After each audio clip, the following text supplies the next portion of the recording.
শেরপুরের রাবার ড্যামে পাল্টে গেছে এলাকার কৃষিচিত্র। সেচ খরচ কমে যাওয়ায় সীমান্তবর্তী এই জেলায় অনাবাদি জমিও এসেছে চাষের আওতায়। জ্বালানি ব্যয়ও কমেছে কয়েক গুণ। শেরপুর প্রতিনিধি শরীফুর রহমানের তথ্য ছবিতে দেখুন ডেস্ক রিপোর্ট। পাইপ দিয়ে পড়ছে পানি, কারণ রাবার ড্যাম ফুলানোর ফলে পানি উঠছে নদী থেকে, আর এই পানি পাইপ দিয়ে যাচ্ছে খেতে। এতে কমেছে কৃষকের সেচ খরচ। শুষ্ক মৌসুমে রাবার ড্যাম ফুলিয়ে কয়েক কিলোমিটার জুড়ে নদীর পানি মজুত করা হয়। এরপর পাম্প করে সেই পানি দেয়া হয় খেতে। কৃষকরা বলছে, খরা মৌসুমে পাহাড়ি এলাকায় ভূগর্ভস্থ পানির স্তর অনেক নিচে নেমে যায়। সে সময় দেখা দেয় সেচ সংকট, কিন্তু এখন পাল্টে গেছে সেই চিত্র।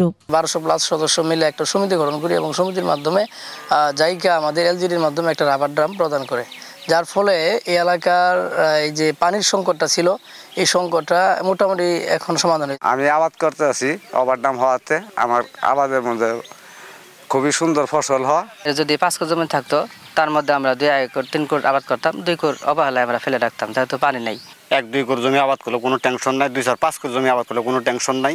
খোলা ড্রেন দিয়ে পানি দেয়া হয় খেতে, কিন্তু অনেক সময় সেই ড্রেনে পানি না গেলে হেটার ট্যাঙ্ক দিয়ে পানি দেয়া হয়। মূলত একটা আগলা ড্রেন আছে, আমরা খোলা ড্রেন বলি।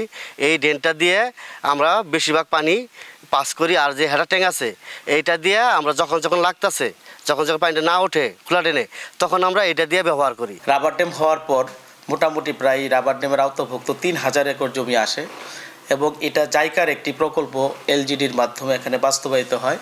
আরও বেশি জমি সেচের আওতায় আনার কাজ চলছে বলে জানিয়েছে কৃষি বিভাগ।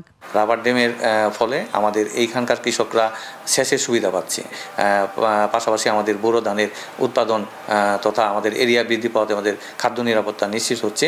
এই জেলায় 3 নদীর ওপরে রয়েছে 4টি রাবার ড্যাম। এতে প্রায় 15,000 একর অনাবাদি জমি সেচের আওতায় এসেছে। Masuma Lisa, desk report, 21 television.